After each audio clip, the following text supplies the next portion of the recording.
اگر بندہ صبح صبح سبزی منڈی چلا جائے تو بندہ کہے گا کہ اللہ نے پورے جہان کی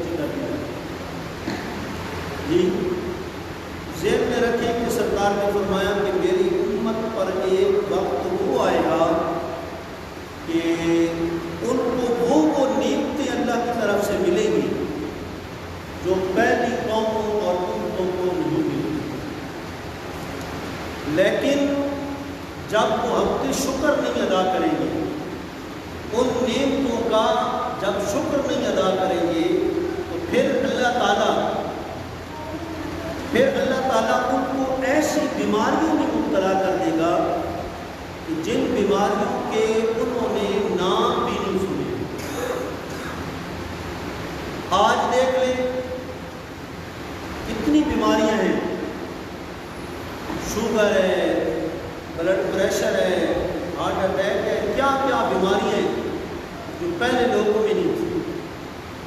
تو ظاہر بات ہے ان کی کوئی نہ کوئی وجہ تو ہوگی، باوجود اس کے کہ ہم مسلمان ہیں، ہمارے پاس اللہ کا کلام قرآن مجید جیسی کتابی شکل میں اتنی جو ہے رہنما کتاب موجود ہے، لیکن اس کے باوجود ہم مسلمان بیماریوں کا شکار ہیں۔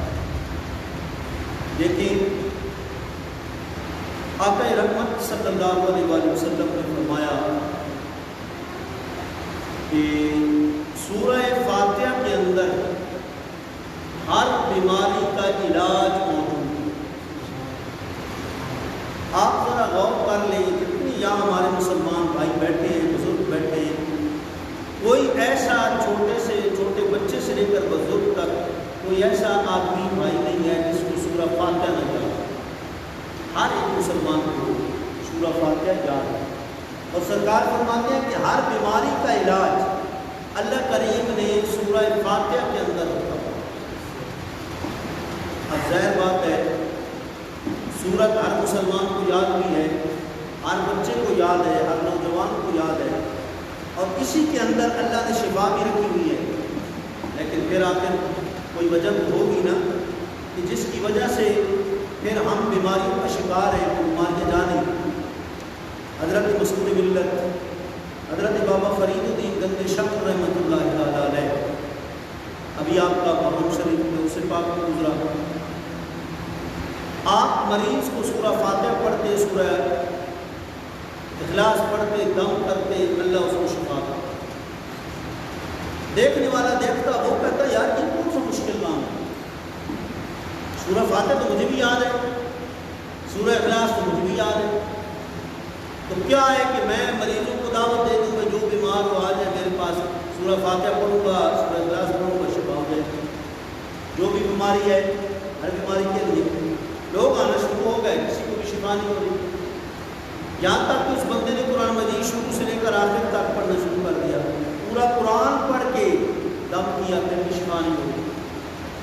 آخر بابا ان کے پاس آ گئے، کہنے لگا وجہ کیا ہے، قرآن بھی وہی ہے، آپ اس کو پڑھتے ہیں، آپ بھی مسلمان ہیں، میں پڑھتا ہوں، میں بھی مسلمان ہوں، لیکن وجہ کیا ہے کہ آپ پڑھتے ہیں تو مریض ٹھیک ہو جاتا ہے، میں پڑھتا ہوں تو شفا نہیں ہوتی۔ فرمایا قرآن تو وہی ہے، لیکن زبانیں الگ ہے۔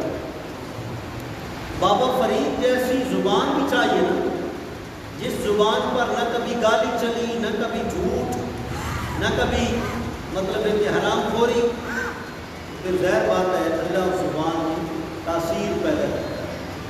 اللہ اپنے فضل سے، کرم سے مریضوں کو شفا عطا فرماتا ہے۔ بات اصل یہ ہے، جامع ترمذی میں اور بیہقی شریف میں یہ روایت موجود ہے۔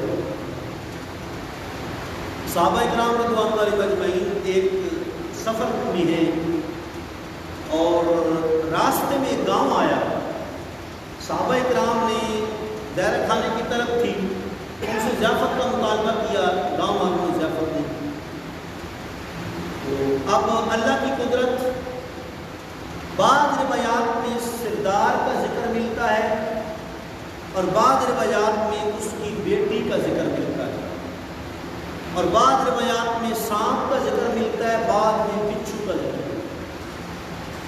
جی کہ اس سردار کو سانپ لڑ گیا یا بچھو کاٹ گیا یا اس کی بیٹی کو، اس نے بڑا علاج معالجہ کرایا، کہیں نہ کہیں سے شفا مل جائے، شفا نہیں ملی، کسی نے مشورہ دیا کہ یہ جو حضور کے صحابہ جا رہے ہیں جی ان سے تم دم کراؤ، اللہ کریم کیا پتہ شفا دے دے۔ اب صحابہ اکرام کو کہا کہ آپ دم کرتے ہیں؟ ایک صحابی نے کہا الحمدللہ حضور نے ہماری تربیت کی ہے، میں دم کرتا ہوں، اللہ کریم کرم فرمائے گا آپ ٹھیک ہو جائیں۔ لیکن چونکہ آپ نے ہماری ضیافت نہیں کی، پہلے ہماری تعظیم نہیں کی، میں ایک بکری کا ریوڑ دوں گا۔ اب وہ بادشاہ تھا، سردار تھا، اس کے لیے بکری کا ریوڑ کیا مشکل تھا۔ اس نے کہا کوئی مسئلہ نہیں ہے، مجھے شفا ہونی چاہیے، یا اس کی بیٹی تھی اس کو شفا ہونی چاہیے۔ صحابہ کرام نے سورہ فاتحہ پڑھ کے دم کی، اللہ نے شفا عطا فرمائی۔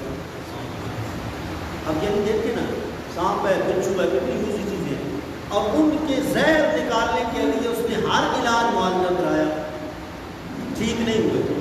لیکن قرآن مجید ایسی چیز ہے اس سے شفا ہو گئی۔ اللہ تعالیٰ خود فرماتا ہے قد جاءتکم موعظۃ من ربکم وشفاء لما فی الصدور۔ قرآن مجید تمہارے اندر جو بیماریاں ہیں نا ان کے لیے بھی شفا کرتا ہے۔ ظاہر بات ہے سرکار کے جو طریقے آج یہ تو پوری دنیا مانتی ہے نا کہ سرکار کے جو طریقے ہیں سائنس نے اب تک ان کے فوائد بیان کیے ہیں، نقصانات بھی بیان کیے ہیں۔ کیوں جی؟ جتنے سائنسدان ہیں، اچھا یہ بھی چیلنج ہے مسلم ہوں یا غیر مسلم۔ سائنسدان دو طرح کے ہیں نا، کچھ تو ڈاکٹر عبدالقدیر خان صاحب جیسے مسلم ہیں اور کچھ غیر مسلم ہیں۔ مسلم سائنسدان ہو یا غیر مسلم ہو، سب اس بات کا اعتراف کر رہے ہیں کہ آقا دو جہاں صلی اللہ علیہ وآلہ وسلم کے جو طریقے تھے یا جو چیزیں آپ نے استعمال فرمائی ہیں ان کے اندر اللہ کریم نے فوائد وابستہ کر دیے ہیں، کسی طریقے میں کوئی نقصان جی۔ دیکھیں ایک نہیں کئی مطلب حدیث، کئی مثالیں موجود ہیں۔ آقا علیہ السلام آپ کے ایک ایک فرمان کی حکمت، اور جہاں جہاں تک حضور کی نگاہ نبوت کی رسائی ہے وہاں تک کوئی بھی نہیں پہنچ سکتا، اور کسی ڈاکٹر کی کسی مطلب تحقیق کرنے والے کی وہاں تحقیق نہیں پہنچ سکتی جہاں تک اللہ کریم نے سرکار کی نگاہ نبوت کو پہنچایا۔ آقا رحمت صلی اللہ علیہ وآلہ وسلم نے ارشاد فرمایا جب تمہیں بخار ہو جائے، بخار تمہیں نہ چھوڑ رہا ہو، فجر کی نماز کے بعد سورج نکلنے سے پہلے پہلے تم ٹھنڈے پانی سے غسل کرو، اللہ کریم تمہیں شفا عطا فرمائے۔ سرکار نے فرما دیا۔ اب مسلم ہے یا غیر مسلم ہے، جب بھی کسی کو بخار ہوتا ہے تو وہ کہتا ہے کہ پٹیاں کریں گی، برف اوپر رکھیں گی، یہ کریں وہ کریں گی، سارا کیا ہے جو حضور نے فرما دیا وہ جی۔ دوسری طرف دیکھیں آقا علیہ السلام نے فرمایا بہترین بندہ وہ ہے کہ جس کا جسم ہلکا پھلکا ہے اور کم کھاتا ہے، جس کا جسم ہلکا پھلکا ہے اور کم کھاتا ہے، سرکار فرماتے ہیں وہ سب سے بہترین انسان ہے۔ آج دیکھ لیں جو لوگ کم کھاتے ہیں جی ہلکے پھلکے رہتے ہیں، بیماریاں بھی نہیں لیتے۔ جو لوگ زیادہ کھاتے ہیں ہو سکتے ہیں شاید زیادہ کھانے میں شفا ہے یا زیادہ کھانے میں ہم طاقتور ہو جائیں گے، ایسا فلسفہ نہیں۔ زیادہ کھانے سے معدے کے اوپر برڈن کا اضافہ ہوتا ہے اور بیماریاں پیدا ہونا شروع ہوتی ہیں جی۔ اور سرکار نے فرمایا بدھ والے دن ناخن نہ کاٹا کر، بدھ والے دن، باقی پورا ہفتہ جس دن چاؤ کاٹ لو، اور جمعے والے دن کو حضور نے فرمایا جمعے والے دن ناخن کاٹو گے تو یہ ناخن کاٹنے کا عمل تمہارے اندر سے بھی بیماریوں کو نکال دے جی۔ فرمایا جمعے والے دن ناخن کاٹا کرو، جمعے والے دن ناخن کاٹنے کی برکت یہ ہے کہ یہ تمہارے اندر کی جو بیماریاں ہیں، جہاں جہاں تمہارا تھرمامیٹر بھی کام نہیں کرتا نا، انشاءاللہ حضور کا جو فرمان ہے اس کے مطابق ایسا ہی ہوگا، اندر سے بیماریاں نہیں۔ اب ایک محدث تھے ابن الحاج، اب انہوں نے کہا جی کہ حضور نے فرمایا کہ بدھ والے دن ناخن نہ کاٹا کرو کیونکہ اس سے برس کی بیماری پیدا ہو جاتی ہے، یعنی جسم کے اوپر تھوڑے تھوڑے پنسیاں پیٹ والے دانے جو ہے پیدا ہو جاتے ہیں، فرمایا اس لیے بدھ والے دن جو ہے ناخن نہ کاٹا۔ ایک بندے نے کہا کوئی نہیں، کہ ہاتھ جو تھے انہوں نے کہا کوئی مسئلہ نہیں ہے، کیا ہے بدھ تو یہ تو حدیث ضعیف ہے، یہ حدیث ضعیف ہے، کمزور ہے۔ اللہ، اس بندے نے بدھ کو ناخن کاٹ دیے، جو ہی ناخن کاٹے، ناخن کاٹنے سے فارغ ہوا جسم کے اوپر دانے دانے، بڑی الرجی ہوئی، طبیعت خراب ہو گئی۔ چونکہ ابن الحاج جو ہے وہ محدث تھے، حدیث پاک پڑھاتے تھے، خادم الحدیث تھے جی، اب یہ بیماری لگ گئی، رات کو پھر سرکار کا دیدار نصیب، سرکار نے فرمایا تمہارے لیے اتنا کافی نہیں تھا کہ میری حدیث ہے، میرا فرمان ہے، اتنا کافی نہیں تھا تمہارے لیے، لیکن تم نے پھر کہا یہ حدیث کمزور ہے۔ اور پھر اس کے بعد چونکہ وہ حدیث کے خادم تھے، حضور نے دست نبوت ان کے جسم کے اوپر پھیرا، اللہ کریم نے ان کو شفا جی۔ اسی طریقے سے سرکار نے فرمایا بہترین انسان وہ ہے جو انسان وضو کے اندر اچھا خلال کرتا ہے اور کھانے کے بعد اچھا خلال کرتا ہے۔ اب ہم مسلمان کھانا کھاتے، کھانے کے بعد ہم نے خلال چھوڑ دیا ہے، حالانکہ صحابہ کا طریقہ تھا، صحابہ کھانے کے بعد خلال کرتے تھے داڑھی جی۔ حضور نے فرمایا کھانے کے بعد وہ خلال نہیں کرے گا، اس کی ڈاڑھیں، اس کے دانت کمزور ہو جائیں گے، اس کا فرمان ہے، حق سچ ہے۔ اب کتنا کوئی مشکل کام ہے، کوئی مشکل کام نہیں، کھانے کے بعد خلال کرنا ہے، چھوٹی سی لکڑی سی لے کر خلال کر دیں، ایسے اندر والا نظام دانتوں کا ڈاڑھوں کا صحیح رہے جی۔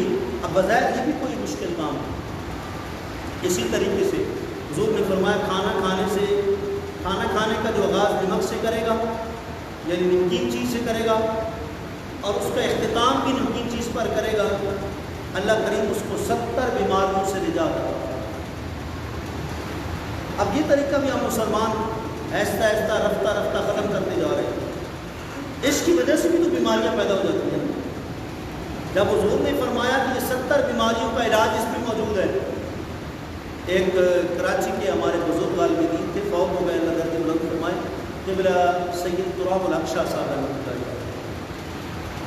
شاہ صاحب قبلہ کا معمول تھا کہ جیب کے اندر نمک کی گڑیا رکھتے، جہاں کہیں بھی جس ٹائم بھی کھانا کھانا ہے نا، بس تھوڑا سا نمک اس سے آغاز کر لینا ہے، جب اختتام کرنا ہے پھر آخر میں تھوڑا سا نمک لے لینا جی، اور ساری زندگی آپ کو کوئی بیماری نہیں لگے۔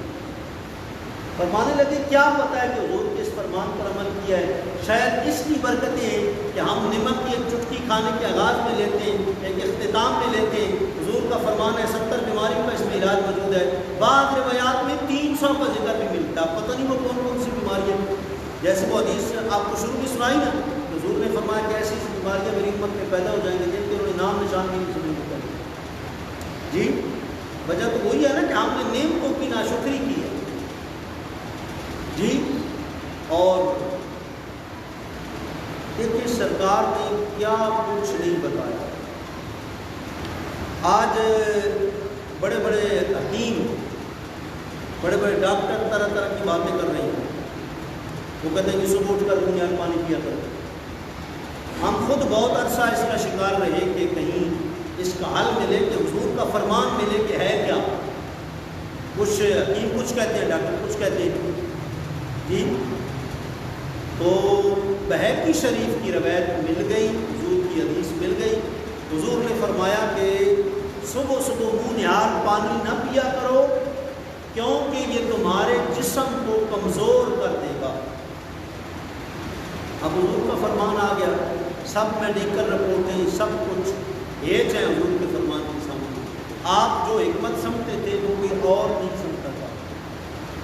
دیکھیں بندہ کھانا کھاتا ہے، کبھی کبھار دودھ میں، کبھی چائے میں، کبھی سالن میں مکھی گر جاتی ہے جی، مکھی گر جاتی ہے۔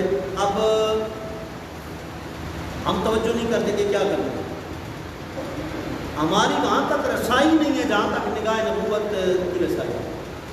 سرکار فرماتی اذا وقع الذباب فی طعام احدکم فانقلوه ثم انقلوه فإن فی احدى جناحیہ وفی الاخرى داء انه لیقدم الداء علی الدواء۔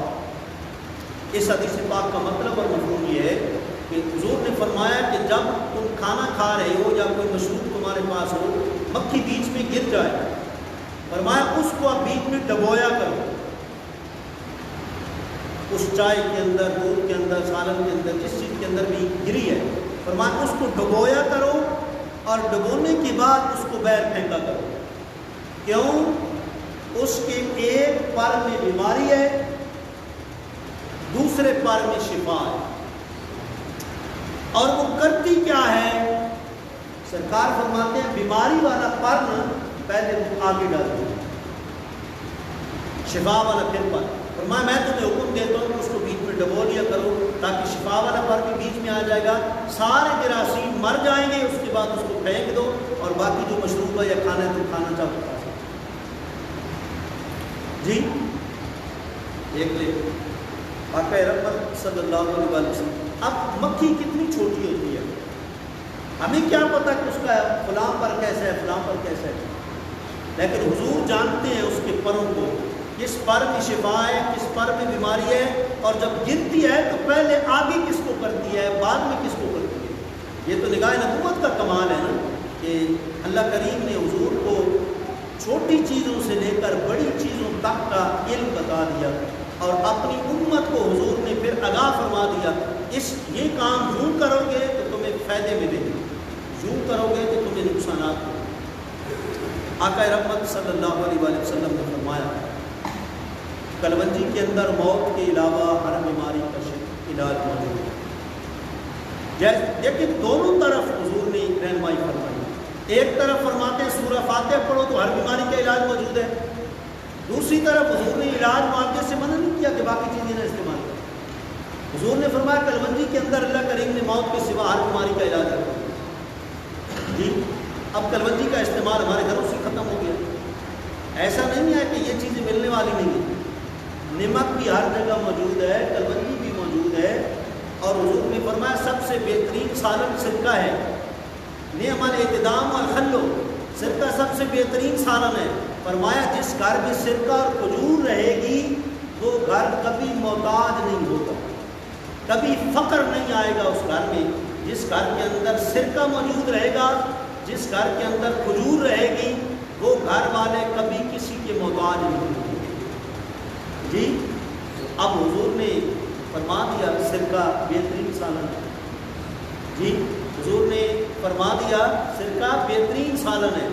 اب کھجور، حضور نے اس کی برکات بے شمار بیان فرمائی جی۔ اب یہ چیزیں ہمارے مسلمانوں کے گھروں میں ہونی چاہیے۔ کلونجی حضور فرما رہے ہیں شفا ہے، ہر بیماری کا علاج بن ہے، صرف موت کا نہیں ہے، ظاہر ہے موت کا اللہ کا نظام ہے، اس کے آگے تو سب نہیں چاہیے۔ اللہ کریم آپ سب کو قرآن و سنت کے مطابق زندگی بسر کرنے کی توفیق عطا فرمائے۔